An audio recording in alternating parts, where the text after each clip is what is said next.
যদি বলি ভাই আপনি রোজা রাখেন না কে, আমি ডায়াবেটিক্সের রোগী তো।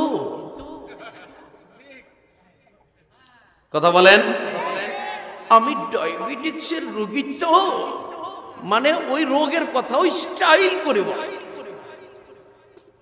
আরে মেয়ে, তোমার রোগ থেকে যদি তুমি মুক্তি পেতে চাও, রমজানের রোজা পালন করো।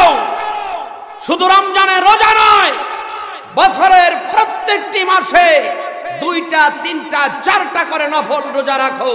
আল্লাহ তোমাকে রোগ থেকে মুক্তি দান করবেন। জোরে বলুন সুবহানাল্লাহ। জার্মানের মধ্যে সবচেয়ে যে বড় হসপিটাল, এই হসপিটালের গেটের মধ্যে একটা লেখা, লেখাটা হচ্ছে সুমু তাসিহু।